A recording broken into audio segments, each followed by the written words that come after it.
Hello, everyone, and welcome to another episode of Ched Talks.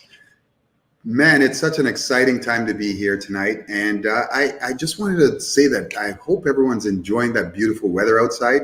I sort of bring you back inside to enjoy this nice episode that I have with this wonderful guest tonight. But as we know, Ched Talks is brought to you by Hookshot Media Productions. What our mission is to bring activity to the community. We want to make sure that we highlight particularly millennials, entrepreneurs, and we want to show you the story of resilience. We want to show you those people that are doing it out there or battling or doing great things in our community. And we want to get rid of the negative stereotypes within that resides within our communities. And tonight's guest is a prime example of that. Our next few episodes is focused on fathers and leaders and fathers, people that are just doing it, as I said before. And I want to bring to you tonight, Eddy, also known as the Dying Thief. Come on aboard, Eddy. How you doing? Hey, man, I'm doing great. I'm excited to have you on board tonight because I just wanted to hear your story. I want everyone to see and hear your story and what you're doing and how you're uplifting the community. So let's start right at the beginning. You had an interesting story about where you were born, how you got here. So let's start with that. Where were you born? Okay, I was born in Brooklyn, New York City. Brooklyn, New York. And then what happened? How did you end up in Toronto? Tell me your path to Toronto. Long story short, I actually moved down south, North Carolina.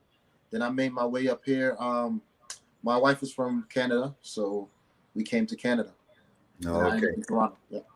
Okay. And how long you been living here now?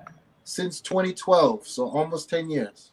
Wow. Okay, that's a long time, and you've adapted Canada and Toronto particularly as your home. Definitely. Well, no, you don't want to go back to New York or actually Carolinas? Well, they got a little more less COVID restrictions, so it's tempting. Yeah, I was just gonna say, how's that working out for you? Huh? I said, how's that less? Too much COVID restrictions here, man. How's that working out for you? Yeah, it's crazy because we initially started off the same time, like restrictions. Right. I was talking to my cousin, and he said, "Oh, they're free and they're good," and I'm like, yeah. What? That's not right. So you know what I mean. But you gotta, I just gotta go with it. Can't do nothing about it. Gotta make the best of it. So that's what I gotta say. Absolutely. Mm-hmm. So you said your mom. I think your mom is Jamaican. Yeah, my mom's from Jamaica. Yeah. So I grew up in a Jamaican household. My siblings, older brother and sister, they all from Jamaica. So yeah. Oh, that's cool. So that Jamaican U.S. Torontonian slang is all up in you. Oh yeah. I say "A" like crazy now. So yeah. I say "A," people laugh at me, but yeah, man. I grew up in Caribbean household, and it's influenced. It's my roots. But I got the best of both worlds. So I can switch it up. So that's what I love. You know what I mean? That's great. And culturally, was it a bit of an adjustment when you got here?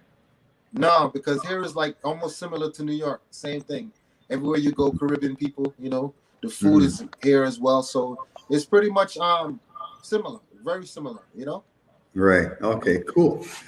So you've been here a while, and you told me a bit of a story about your father and his influence in your life, and or lack of influence in your life. So can you share a little bit of that, Yeah, if you so, don't mind? yeah, so I grew up with my father's in prison. He's from Belize, Mhm. so yeah, he's from Belize, and I grew up with him in prison, which he did the best he can, because he was always writing me, for every letter, one letter I wrote him, he wrote me like seven, so he kind of, I respect that, but nonetheless, he was behind bars. So Right, growing up in the city with your father behind bars is never good, right? right. So that was my little upbringing. So I think, but though I think psychologically though there was it pushed me to do what I'm doing right now, so. Right. Okay. So how does that affect you in terms of, as a role model? How did that impact the decisions you made, for, as you went forward? Well, when my father was in prison, his cousin used to come pick me up, Hmm. bring me to the park, and let me know about that side of my family. Hmm. So I rate that. I respect my dad cousin because he didn't have to do that. You understand what I'm saying? And Right. so that was a good example. That's my first example of a role model. My Hmm. father cousin. Shout out to Andre. He always came, checked for me, telling me about my father, and just showing me so much love. So that was instilled in me from a child, like, you know what I mean. So what I do now, I work with offenders, people incarcerated in prison and in jail, and I'm that mentor to the youth. You know what I'm saying? Though we're not blood connected, but I know what it is. I think it was just something small as that kind of guided me. I did get in trouble as a youth, but I got, that was instilled in me. You know what I mean? So Right. it guided me, and that's what that's what I am for others. Right. And it's interesting. I like that you said you had some turbulent times as a youth, and but from there you kind of chose the path that you're on now. Now, what made you choose such a different path? I know the example of your cousin may have been there. Did the fear of where your father is at least impact that? Now, let me say, so growing up in the city, your father's in prison, that's a bad thing. But on the other hand, you get ratings though. You understand? Street look Hmm. at you like, oh, you're that, like you're a tough guy, and I was just trying. I was emulating my pops a little as a young boy. He writing me, and Right. like, I was trying to like being hard, and the stories of my father, I was like, oh yeah, your father's a bad man and all that. So I was Hmm. kind of emulating that. So but some words got me. One of my grandmother and my mother said, "You're gonna be just like your father." Mm, You know what yeah. I'm saying? So that now, psychologically, you know what I mean? It hurted me, but it was so good. You see what I'm saying? Yeah. Because Yeah. now I'm like, what? You can't tell me what I'm gonna be like. I'm gonna be like my father. So that kind of curved me. And that was my dad's mother said that, and my mother. You know what I mean? So boom. They were like, "You're gonna be just like your father," and I'm like, "Nah." So I thank God for those words, because Yeah. sometimes you're looking at different things that would change you, but it was just those words. You know what I mean? You're gonna be just like your father, which kind of like, nah, I'm not. Yeah. You can't like predict my destiny. So Right. that helped me as well to not. So when I was going down the wrong path, I always would backtrack, like, nah, because those words was kind of like haunting me. You know what I mean? And it was a warning too, because if I kept messing up, I would have been like that. So I thank God Yeah. for those words. But in some cases, if someone is not as strong mentally as you are, certainly words like that could work in the other way, right? Because we say we sometimes manifest our own destiny through the words that we share. Bruce Lee, I think, once said that, be careful of the words you say to yourself because your body Exactly. don't know the difference. How do you get that kind? Because some people struggle with the influence and the direction that some of their parents, particularly if the father is not involved in their life actively, and words can be said by a mother, a frustrated mother, or aunt, or uncle, or someone, and it could really work in the opposite direction. It could push them to more emulate that behavior. Where did you find the strength and the conviction to battle beyond that? Well, I want to say this, and think about it. When your parents say stuff, you kind of always do the opposite. You don't listen to our parents. Yeah, that's what I'm saying.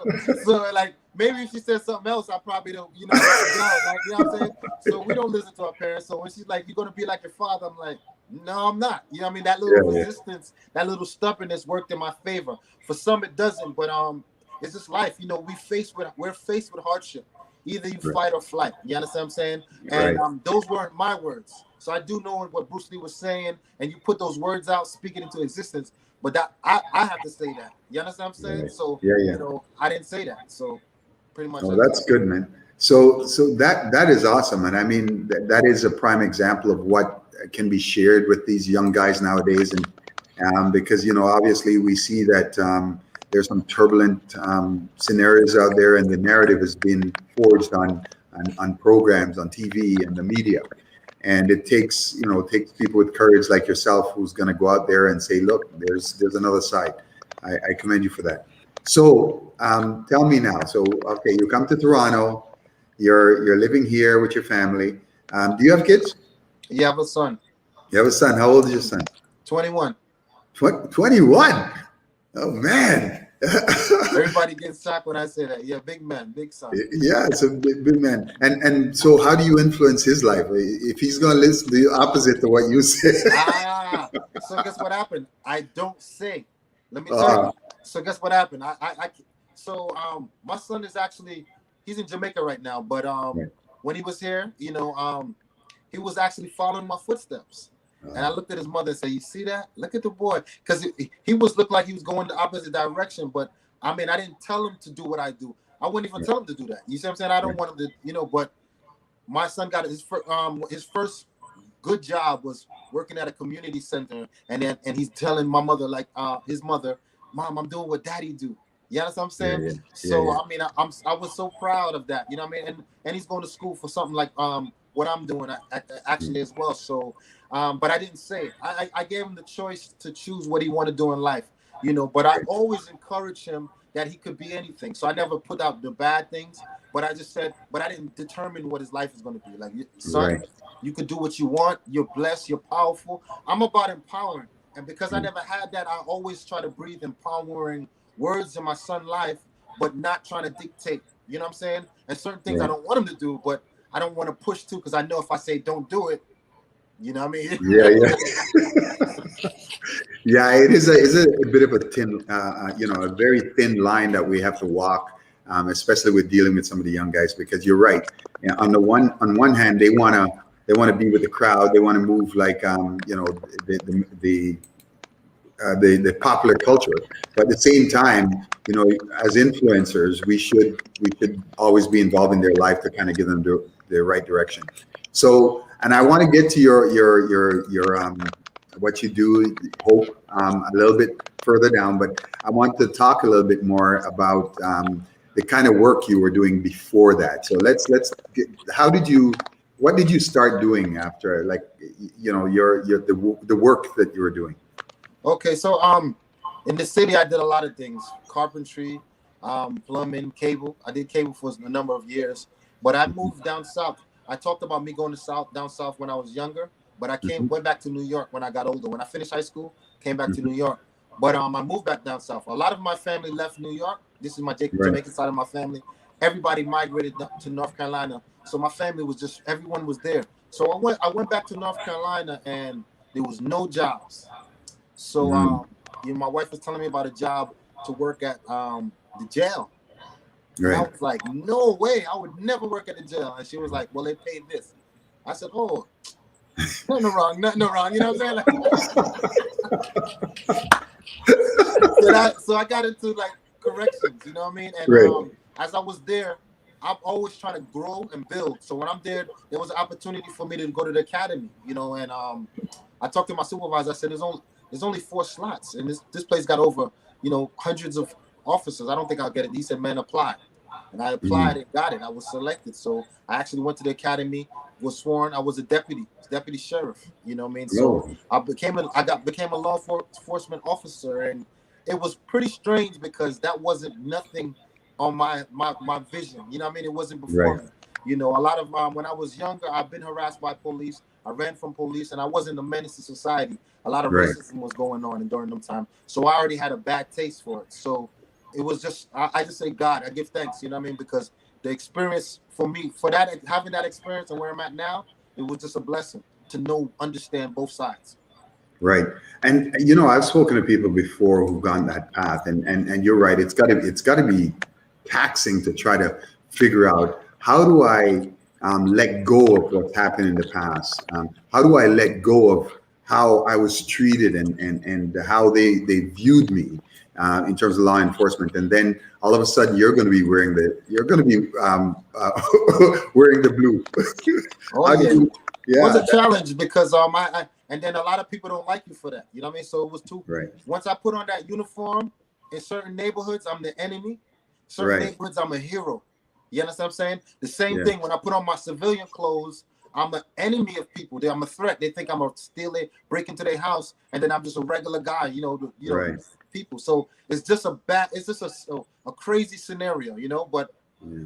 I learned to balance it off, especially where I'm at now. How do you balance that though? Like, I mean, what did you have to? How do you? I guess it takes some kind of street savvy to be able to, Ah, communicate that and say beautiful. what you do. You Hmm. got it. You got it. So when I became an officer, they don't like CEOs. You know what I mean? And Hmm. they're looking at me like the enemy. But I had a certain vibe to myself, charisma that they kind of like. Oh, this guy is cool. He's a CEO, but he's a cool one.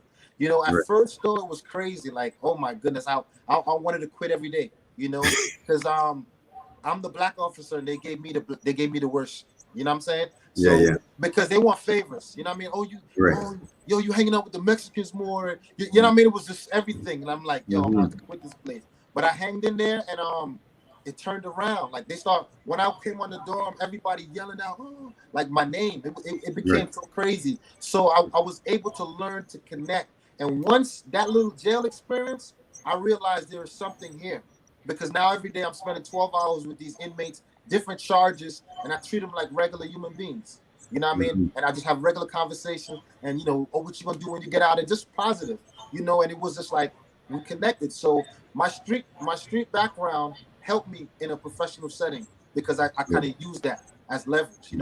They were, oh, Right. I'm down south, but I'm from New York. They're like, oh man, how is it in New York? And I'm talking about my stories, and it was like I created a bond enough that I got rapport with these guys. I became a Yeah. gang officer afterward while I'm in the jail and start getting information about gangs and stuff like that. So it was good. Yeah. So I guess that is something, and that's where true leadership comes in. I talk a lot about leadership, and our segment is about that, because I think that's one of the great traits of a great leader is the ability to not only communicate effectively, but not see yourself as the person, not see yourself be above anybody, but treating people with totally respect, and they will understand and be part of your tribe. That's great, man. So now, okay, so then you were an officer there, and then you came to Toronto, and then what happened? Like, how did you transform that into something now in what you do? So the next career of choice as I came here was I was thinking about going being an officer here, but I had to go back to the academy all over again. So I Hmm. wasn't about to go through all of that. It was too much. You know what I'm saying? I didn't like it the Right, first time. I made it. I was like, all right, I'm good. But to go right, all the way through that, having a sergeant beside you, and you know what I mean? Like, nah, I didn't want to go through that. So, to make it short, I tried to be a probation officer. So I volunteered at the College Park court, and I was a volunteer probation intake officer for a year. So um, I found a job at Young Street Mission. Beautiful job. It's a Christian organization. Their goal is to eradicate chronic poverty. In one mhm, generation. So they have some strong values that aligns with my values, and I applied there. But I still wanted to get back into the law enforcement, and because become a career now. You know what I mean? You've right, been doing it for a little bit, and now you want to have a career. But as I was volunteering at the court, I realized that they have so much limitations. Because I was trying, I'm asking questions. So you want to go to the person's job and find they're like, oh, we can't go to the job unless it's special. Oh, you can't do this, can't do that. I was like, oh, so you're just in the office all day? They say, yeah, pretty much. And I was like, I can't stay in the office. I can't be in the office all day. So I was like, and then now people that come to where I work, Young Street Mission, Evergreen Center for Street Involved Youth, they were visiting. They were coming out of jail and coming out of court, and I'm seeing them like, yo, what's going on, Michael? What's going on, Tom? And I'm like, what happened? They said, oh, court. And then I went back to my job and like, don't we have anything to deal with the criminal element of these guys that we serve? Because we serve the home. We got showers, we got food, lunch, we got housing support, mental health. We have all the supports, but we lack that criminal justice part. So I asked my supervisor, and they afforded me the opportunity to do a soft launch of the Hope program. Ah, okay. Now we're there. So Mhm. tell me about Hope. Okay, tell me about how. And so that's the inception of the idea. The concept came to you, and then what did you have to do to get this to the point of launch, and how did you navigate those waters? So volunteering was the beautiful thing, because I'm learning how probation works in Canada, Ontario, Mhm, specifically. mhm. So I'm learning all the ins and outs, and now I'm just getting every information that I need to bring to my job and say how we can be the middleman. Because Right, of their limitation, I don't have that limitation. I could go to his job. I could go right, to his mother. I could go to court. I could do all the things that they can't do. So I was kind of like their eyes. So once I sold that to my supervisor, they said, go yeah, ahead. And then we start to launch it. I started to go to probation offices and did presentations. And they were like, oh my God, we love it. And they started right. sending me clients. And then that's inception right there. That's the birth of Wow. Hope, helping offenders on probation excel. Okay. So now, what does the Hope stand for? Yeah, so HOPE is the acronym of Helping Offenders on Probation Excel. Right. So Okay. Now, how can people help? How people watching tonight? How can they assist in any way? How the can they help well, you? the main thing I would want is to get the word around. Just like you got Okay. me on the show, I thank you for this opportunity to get the word around, because a lot of people Hmm. hope. A lot of people think there's no more hope. They think Right. there's no jobs available. They think because they have a criminal record, it's over. Like, hope is not, is just gone in people's mentality, right? In their mind frame. Right. So then the main thing I would ask the audience or the crowd or anybody who want to support is share the word. Do you know of anybody who have conflict with it all that needs help? Let them Right. know that there is help out there. And Right. not the same systemic helps that's always been here, but there's additional help. This program is designed for every individual specific needs, like a tailored suit. So if you Right. have, you need to do mental health, you need to do community services, whatever your charges are, whatever the disposition of the courts, the probation order requires of you, we provide those services. Right. And are you getting any roadblocks from the government? Are you getting any roadblocks? Because I know some of um, these institutions are very difficult to change, and Right, any kind of change, usually they see dollar signs. They see something that, oh, right, it's going to right. cost money or effort, and oftentimes that's when their roadblocks come up. How do you combat that, and how do you get around? Well, it's all about communication and articulations. It's like certain things you got to stay away from certain words, saying Mhm. certain things. You understand? We're aligned with a lot of different organizations, and they could say things that I won't say. You understand what I'm Right. saying? Because I'm not Right. trying to burn bridges and stuff like that. So, Right. you know what I mean? I associate with everyone. We work with police officers as well. Every year we do like a hoops for hope. So Right. and you know what I mean. So we do a lot of different things. But what I would say is just you have to be careful because it's politics. Yeah. You know what I'm saying? Yeah. Certain things ain't politically correct. You got to be careful. So we are not so much on talking. We're more of proving like data, facts, and showing. So then we're like out there. So instead of like being all over just talking, we have a track record that is proven. You know what I mean? So we're like out there and showing that with the work. And now when it becomes popular by exposure, then people just catch on. These government agencies are like contacting me. So then it's the actions. Yeah. So how long has it been in existence now? So a little over 3 years, going on 4 years. That's great, man. And Yeah. how many of you do you have any stats in terms of how many you've served so far? Okay, so now how the program runs. Now a person could sign up, but it's up to them to complete it. So we had over probably 200 individuals sign up, but some people sign up just to get out of jail. They would try to use this as get out of jail cards, and some Right. people would disappear. But for those who commit, like we have a high success rate. Every year Right. we did 3 graduations so far, and it's 6 to 7 graduates every year. And Right. the main key of that is how much money we're saving the government, because for it to house one person in jail, what I mean, is hundreds of thousands. You know what I mean? Right. So now for every person that we keep out of jail, we're saving the government. So that's another proposal we're getting into writing right now, because as you ask stats, we're now working on statistics to show, look how much money you're saving. So if we could get more funding, that we could get more, like I could have employees staff. I do have one staff right now and two volunteers. But if we can have more staff, we could cater to more people. Because if I remember, I told you on 200. How could I Right. serve 200 realistically and get all their needs done? It would be impossible, you know. Right. But those who are like, hey man, I want to change my life, we're now that push and we got it, you know. So far Okay. it's like close to 20, 21 graduates, you know, and only one reoffended that is back in the program. We're still working with them, but the other guys and girls have not reoffended. So okay, you know, so how do you so what do they do? It's a course, and what specifically do you do for them? Do you teach them how to you know, get a job? You get them skills. What do you do? Thank you. So helping offenders on probation excel. So probation or parole. Probation is when you're in jail. Parole is when you come out of prison back to society. So what we rely on what the court requires for them. So now a person's on probation. First of all, they probably say stay away from downtown or something. Maybe he stole something or she did something that stay away. Then they talk about they need counseling. They need anger management. Some need to do community service work hours. So whatever the probation order said is our template, is our guideline. So first thing is to address those so that they're done with the probation officers, right? So they now, and the probation is different lengths, 2 years, 3, you know, 6 months, it all depends, right? But we satisfy that. Then we now say, okay, what are other needs? Because just because you did community service hours doesn't mean you're a good person or you're going to stay out of trouble. So we have to find out what are the needs, what are their barriers. Education is a barrier.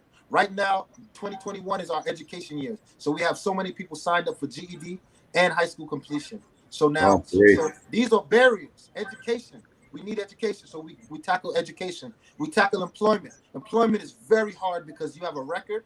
They're not trying to hire you. We do a job fair every year that provides jobs, but that's once a year. So what we now do is we're going at organizations and we're doing a proposal.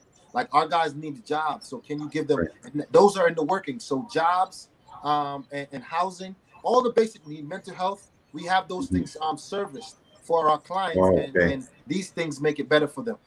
Oh, okay. So you have the outreach programs that you can direct them to, and then come back to you. Yes, but the main thing, just for clarity, I'm at Young Street Mission Evergreen Center. We have multiple services in the one building. Right. So we don't have to send them across Toronto left and right. They just come there. Majority of the services they need is in the one building. Now, how would you duplicate that in somewhere like, okay, so we're out in Durham. How would you duplicate that out here? Right. So for Durham now, we'll have to find out what are those programs that are locally, and if an organization is willing to now join forces, that's one option. Or if you're willing to start from scratch with the proper funding, that we could get these services in one location. Because having everything in one hub is really the main thing, because you don't want to send individuals all over town on their own and expect them to do it. So the goals of the requirements of the courts was really unrealistic. A person will come out of jail, say they don't want to go back, so they'll do a little anger management for 2 weeks. But after that, traveling back and forth, they got to go over here for this, and they will stop. Everybody, I mean, it's very hard. So having everything at one spot will be the goal. So we'll have to have a plan and talk about, we get a building and we get all these different services, counseling, all at one location. That's the goal. That's ideal. Okay. All right. Let's get some of these viewer questions. We got some questions. Will the program benefit from volunteers? Nancy Downs. Yes. Oh, yeah. Our program, that's how we survived for 3 years. Because there was no funding for no employees, and I've been crying and begging, and I finally got one. And now we're working, trying to get more. But volunteers always have supported our, we had student placement, people that are in colleges and interested in learning this type of work. And then we had volunteers. Leave that question. So that's how we survive. Yeah. So there's another question. What about going to the schools and inquire if they would promote the program to students for community hours? That's a great idea. Definitely. But So we have did some presentations at some schools. I did one at Humber College.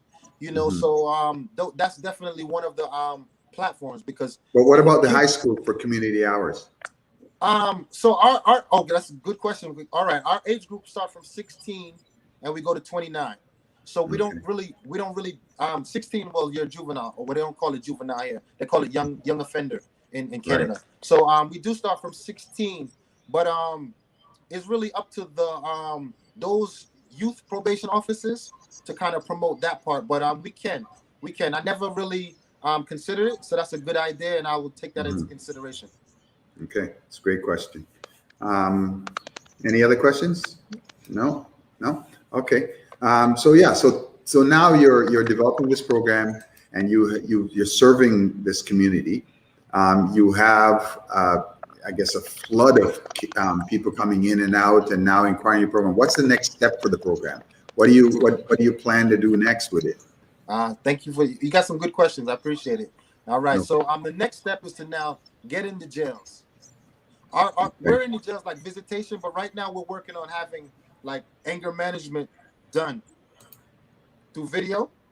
Right. We're taking advantage of the video, the pandemic, this virtual world now. So now we're Mhm. proposed, and they have actually accepted us for video conferencing. So what Oh, happens is we brilliant. start working with those clients from they're incarcerated. We're not going to wait till they come out, to start from Brilliant. scratch. So initially we were visiting them, but we're limited. I can't do much when I go to, we're talking, but we need programs. And a lot of Mhm. program in the jail specifically, there's not a lot of programs at jail. You got to wait till they go Yeah. to prison, but not Oh, everybody cross over to prison.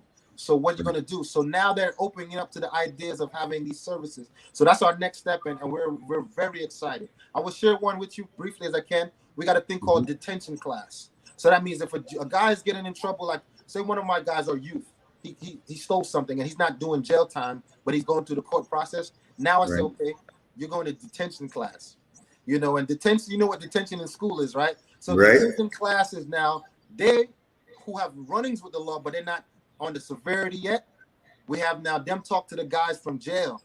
Like I got some Ah, guys that's doing life and some real stuff. So this scared is the straight. most active program. Even though for anybody who will have to sit in detention class, probably like I don't want to do it. But for these street involved youth, to hear Mhm. from the OG, they want to hear the guy. So and Right. they're like, oh my God, I'm not going, and it's so powerful. So but Mhm. now we're gonna work on getting it to video. So I'm so excited. But these is like a scare tactic. You know what I mean? Right. Prevention is better than cure. So that's one of them. Yeah, I remember that program back in the days, Scared Straight, where they would Yes, actually yes. bring Yeah, bring the this is kids kind of in and similar to that. You know what I mean? yeah, But it's yeah, not like just trying to rough them up. This is somebody yeah, yeah, really telling them, listen, I got to go to bed now. They yeah, tell me yeah, when I got to wake up. I didn't get to shower today. Like the yeah, real yeah, stuff. That really, you know what I mean? yeah. Because that little, you could get over that rough stuff. But like when you realize, like, man, do you really want your freedom taken away? Do you want your Right, rights taken away? right. Wow. So tell me one of the toughest case that you've had to handle with someone like, if you can think of one. I'm always a story guy, so I like to Okay, okay. share those. Thank you. Thank you. Yeah. So it's a lot, but I'll give you one. There's a case where this guy doesn't like me, and he's just Mhm. want to challenge me. This guy wanted to fight me. He made such a fuss at my organization that we had to close the building down for 1 week. That's how bad it 1 was. week. Yes. I mean, so we're not even open to the public. You know what I mean? Like virtual phone. This is before pandemic. So Mhm. yeah, we closed down, and when we searched the building and they said they was gonna call the police, they found a knife in the toilet. That means this Mm. man wanted to stab me. But Right. nonetheless, he got arrested and he was in jail. So guess what I did? I went to go Mm. see him. So I go see this man who wanted to stab me. When he looks up and look at me, he's like, "Oh my, what you doing here?" So I'm on the Mm. phone. I say, "I know you probably don't like me, and you was like upset, but I'm here to help you. I need you to know that I'm here to help you. So Right. I'm gonna ask you right now. You let me know what can I do to help you." He was like, "Man, I'm sorry, and I thank you. Can you get my mother to come see me? She says she don't want to have nothing to do with me." Right. I said, all right. And guess what happened? You never really supposed to make promises, but I'm kind of trying to build. I mean, so now I called his mother, and his mother, like, I said, I'm calling on behalf of your son, blah, blah, blah. And she said, no, no, no, no. I said, listen, she was like, that child gave me hell. I'm married, a new man, I'm married. He's messing up my marriage. He's a man now. I can't. I said, I know, but I want you to know that you have help. Before Right. you was just you, but now you have me, and I would deal with all of the hard part. All I would just Yeah. call say to show up at court or whatever. And she said, okay. So guess what happened? He had court. His mother showed up. He came up the steps, looked at me, gave me the little boom boom, like yo, Yeah. respect. And his mother, you know what I mean? It was just so amazing. You know what I mean? Yeah. And that's now like that's from a bad to good. You know what I mean? So Right. I guess those are the days where you realize that everything that you do is worth it, right? Those are the days that can't be replaced by money or anything. That's the kind of No, leadership that we're looking for. and That's great. the jail knucklehead experience that I was dealing with Yeah. prepared me. You know what I'm saying? So it was not like new territory. I was kind of ready, and I Right. knew I would throw them off. The thing about us, we ready to get vengeance on people. We ready to eye for an eye, tooth for tooth. But what I did Right. was the opposite. I showed this man love, and that's what Right. he needed. We just don't. We're afraid, and we don't have the patience or the discipline to go that extra mile. We don't have the tolerance. But I showed the love, and guess what happened? That love changed the whole dynamics. Right. Man, that is powerful and awesome. A lot of people don't understand that. It takes a different level of understanding and a different level of commitment to look beyond, and emotional intelligence to look Mm. beyond just what's right in front of you, because you have to truly look outside of yourself and not let the ego win you over to be able to retaliate or to go outside of yourself to just kind of say forget about that one. You're doing a big thing, bro. Respect, respect. Yeah, yeah. So I appreciate that. So all right. So tell me now. So I got a bit of a vision of what you want to do with the program going forward. Now, long term, how do you see this rolling out, and what do you want your legacy to be? How do you want this program to be long after you're gone? What would you like to see happen? Well, I just want to see the volume of change. You know, I want to see the level of success. I want to see this program grow now, where it's a full team. You understand what I'm Mhm. saying? A team like multiple, 12 of me per se. Let's say 12 of me. You know what I mean? Because the more Mhm. manpower we have, the more better results we can get. You know, Right. I'm thankful. I don't appreciate COVID, but what I can say that helped me during this pandemic, I was able to jump from court to court virtually. So I don't have Right. to be no. So it worked in my favor. You understand what I'm Yeah. saying? But when Yeah. pandemic over now and it's court for Johnny, court for this one, court is Yeah. still going. I can't be all those places. So Right. I want to now grow. I want the program to grow. That where now they have enough manpower to service the needs. These people have needs, and if we can show them love and we can show them that there is hope and you can get a job, you got to work maybe a little bit harder. But we need people to push and motivate. You know what I'm saying? And as you talk about, like you talk about my father and all these things, I'm trying to now restore that. You understand? So Yeah. if I could get that father out of jail, that he could be there for his child, Yeah. that goes generations. You understand Right. what I'm saying? Because Yeah. we have those generations of fathers missing it from the home. You grow up without a father, then you're not there for your child, and it just pass on. You know, unfortunately, not all cases, but we're trying to combat that. So if we get these Yeah. dads out and make them invest in their children and restore their homes, we know that we have a bright future for our culture and our people. Okay, tell me a little bit now. It's a bit of a difficult question, but how do you, when sometimes a man, or in this case, one of these young brothers that are incarcerated, they're, and it goes back to some of the narrative that can be driven by either their spouses or the child's mother or whatever the case, and it works on the mental capacity or the struggles of the child. How do you see that as the vision that the parents are putting, or how they're scoping their kids' future? What do you say to the mothers that are single mothers, and that in some cases the father may not be as active in the child's life as they want it to be, um, or or is incarcerated and just can't participate in the child's life? What do you say to them? How do you help them navigate the waters emotionally, and help them with their sons? Uh, well, okay, so our program is focused on the criminal part, right? So Right. then there have to be some type of connection. So for one, when a guy's in custody or incarcerated, we find out, you have your children, like you have kids. Do you want to, why are you not in your children's life, or is it because of jail or whatever? So we find out Mhm. those circumstances and we talk to them. Like you have to be there because of course we teach and we instill and we promote being there for your children.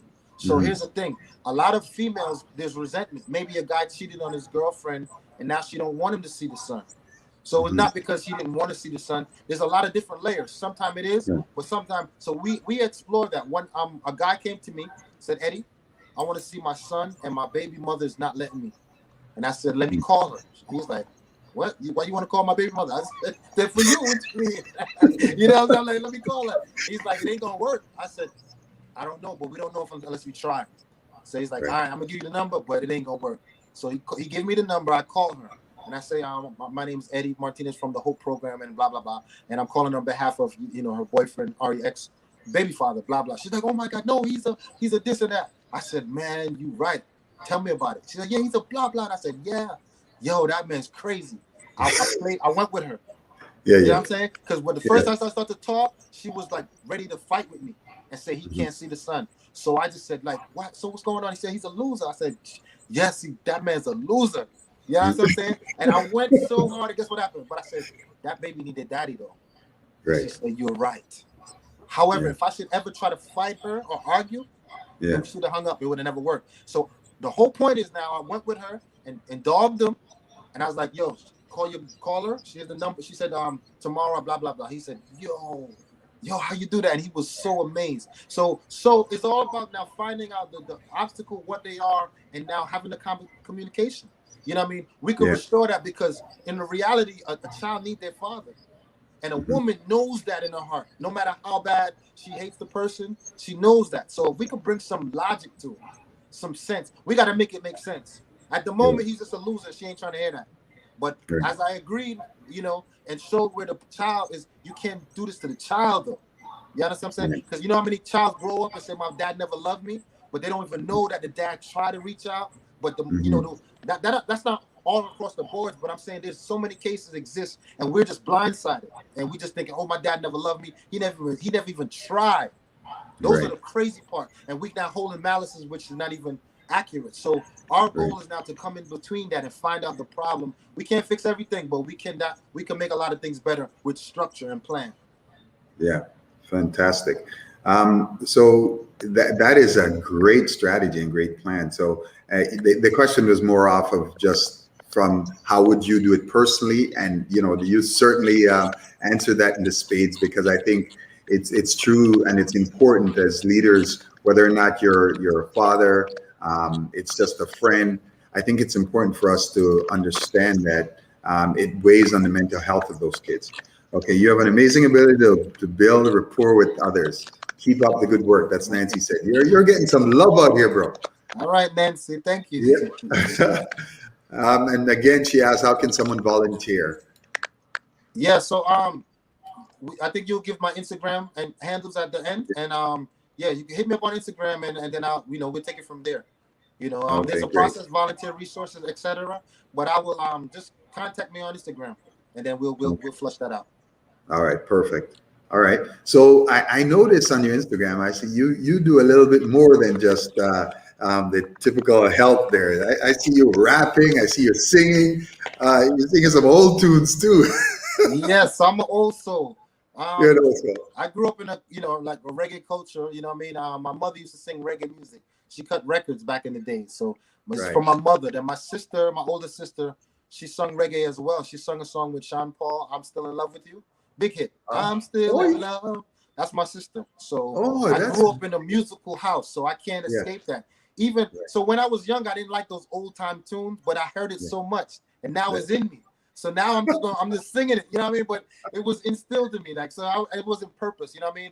But like I said, growing up in New York, I got the best of both worlds. So I rap as well, and I stopped rapping for years. But when I came to this job where I work, my coworker was playing a beat, and these guys was rapping, and I was just saying, I was so not liking how they was flowing, and I'm like, what? That's garbage. They were like, what you could do? And that just triggered something. They're like, what could you do? And I was like, I just started to go, and they was like, oh, and it got hype. So I told my coworker, shout out to Jason. I said, we're gonna rap. Keep making beats. We're gonna rap. You know what I'm saying? So then I knew it was a language that connects. So it works, you know what I'm saying? So, you know what I mean? That's what I use. I rap and I sing, because I know music is a way to get to people. You know what I mean? So I love that. And we can put up your Instagram again. I want to, we're almost out of time, but I just want to really thank you for not only appearing on the show. That's secondary.